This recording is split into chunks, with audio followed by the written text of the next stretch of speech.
Hello, my name is Yasapit Namit and I am a researcher for SFSU's Integrated Researchers. And today we will be addressing the question of how the establishment of a music program could affect the mental and social health of displaced Syrians, and how adults can play a role in the absence of an NGO. The Internal Displacement Monitoring Center reports that 1 out of 15 Syrians has been internally displaced in the past 17 months. That means that 1 out of 15 Syrians has been forced from their homes as a result of the violence of the civil war that has ravaged their country. The internal displacement of the Syrian people has and will continue to have a lasting effect on the manner in which the Syrians perceive their national identity. The Syrians who have lost everything have lost more than just their homes and economic means and investments. They have lost their understanding of nationality and identity.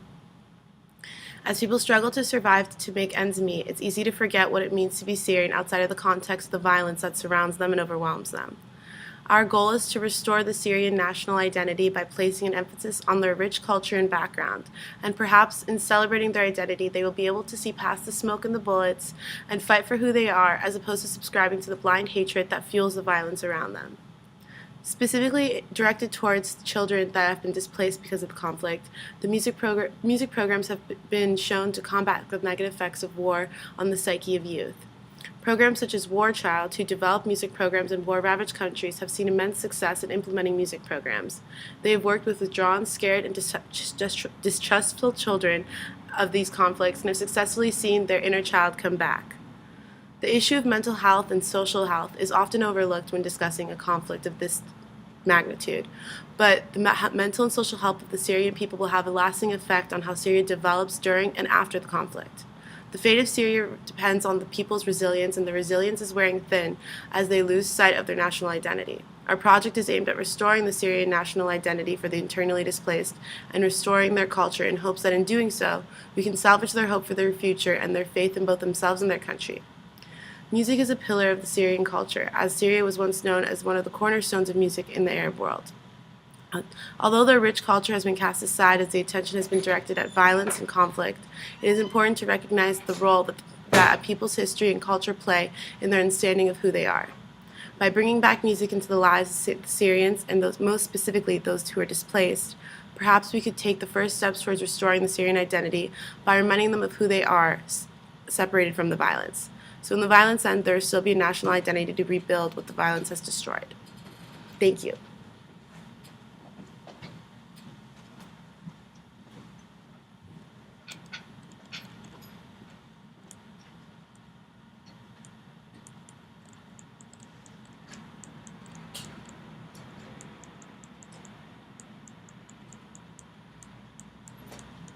Alright. Hello, my name is Dalton McLaughlin, and I'm SFSU's Integrated Researchers Team Leader. I'll be discussing how our music program in Atme will function, and more importantly, I will address what kind of music will be taught and how it will be taught. First off, I would like to mention that it's important that Syrians keep their culture during this time. A specific type of Syrian music that would allow this to happen is the singing of traditional Syrian hymns and chants. The singing of Syrian chants and hymns would be taught from a single voice to a choir of young children, young adults, or a combination of all, and it would be a process of imitation and repetition. Learning Syrian chants and hymns would be a fun and easy process for displaced Syrians at Atme. Even more important, this result would be a form of mental therapy and would allow them to keep their musical culture. Singing is important because the instrument comes from within and is accessible at any time. Another important aspect of Syrian music is musat. This is a poetic form in which the musat, which is a secular text, is sung over instrumental accompaniment. The ensemble in which the style is performed consists of an oud, which is a lute, a kamje, which is a fiddle, a kanin, which is a lap harp, a dakra, which is a drum, and a daf, which is a tambourine. The musat is sung over a chord progression which serves as a chorus. Throughout the piece, different instruments may take improvisational solos as they please. It is ultimately a jam session. Like the Syrian hymns and chants, this would be easily serve as an expressive outlet and preserve Syrian culture. The most important part about learning music for these people is the experience that they get when learning music and the benefits they get from the music after learning it. The main style in which the students will learn how to sing and play their instruments is a classroom setting.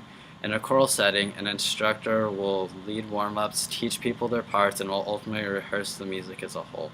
For instrumentalists, the classroom setting will be very similar. The only difference is that the early stages will be geared in getting the students familiar with the instrument, reading music with the instrument, and ensuring that they can become fluent enough to play with others. This style of pedagogy would let the program thrive and would serve most beneficial to its students. Thank you.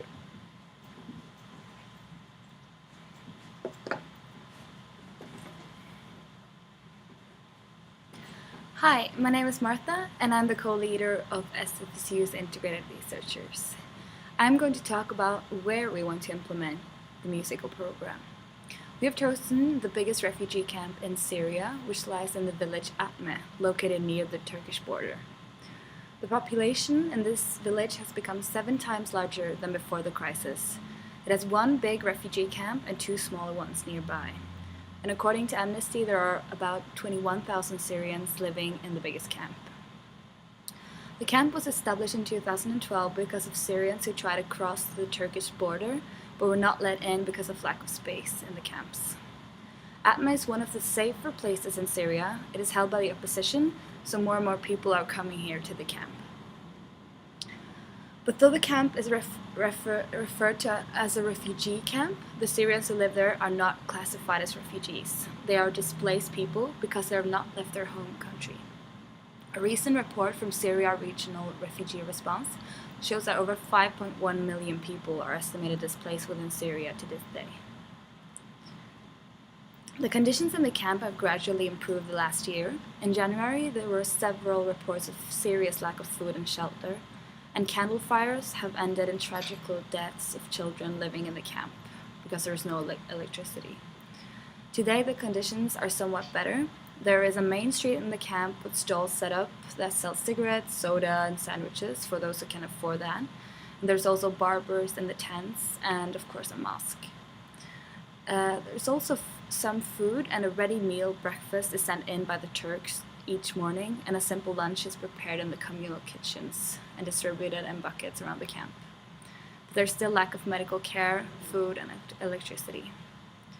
There is 1 school in the camp and an open area for children to play in, and there's a soccer field there. But there are not enough space or teachers to provide education for the growing number of children in the area, and this is where we come in. By learning music to both children and adults, we hope to achieve a positive impact on the mental health of the displaced Syrians living in Atme. Thank you.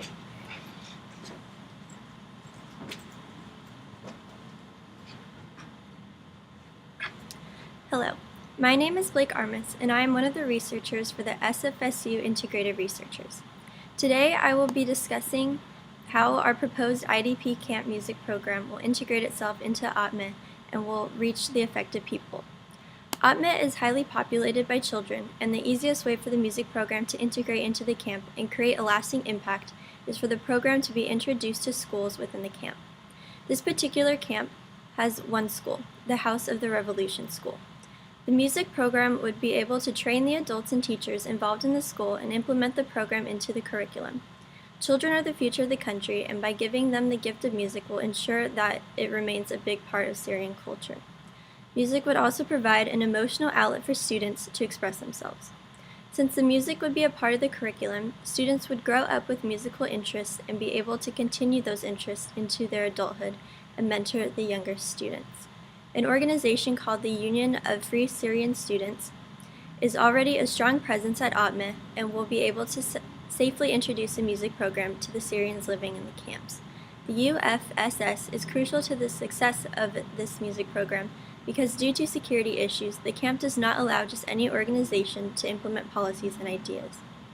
Since the UFSS is already an established and trusted organization, the Syrian people and controlling parties of Atme will hopefully be much more accepting and interested in the program. The UFSS would also be able to provide resources such as teachers and training supplies for the music program. As previously mentioned, it is already an established organization, which means that they have a good sense of how the camp operates and what is acceptable.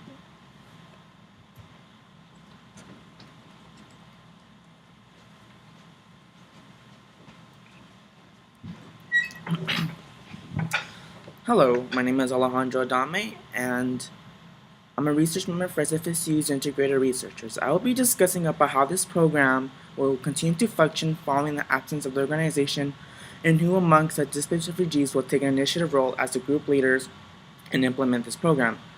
The most progressive solution would be to have organization members live amongst the displaced refugees for a minimum of 5 weeks and schedule daily meetings at the ultimate refugee camps, local high school, and train the volunteer youth how to play the specific instruments available and how to produce music within 4 weeks. We will also train the volunteer youth how to apply their growing musical talents to the younger children as they themselves are learning. After the 4th week, we will host a small concert with the youth and perform a music set list for anyone interested in attending. We believe this will attract many people, especially children. Then the organization members will hold a meeting shortly after and have a sign-up sheet with an exact total of how much youth are willing to engage and work with our program.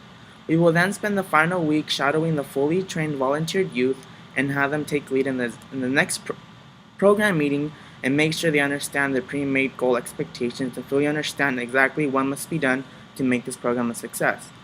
After the 5th week is complete, the youth will be fully specialized group leaders in the music program and become role models to the younger children interested in learning how to play instruments. This program will run itself after an organization has departed after the 5th week. However, to ensure that this program is running effectively, we will also be training at least 3 adults, possibly educated individuals like school teachers or business people, how to write weekly reports on the status of the program and turn in the reports back to the organization.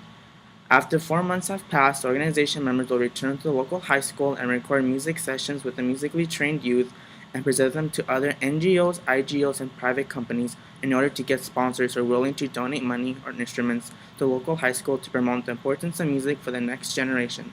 Thank you.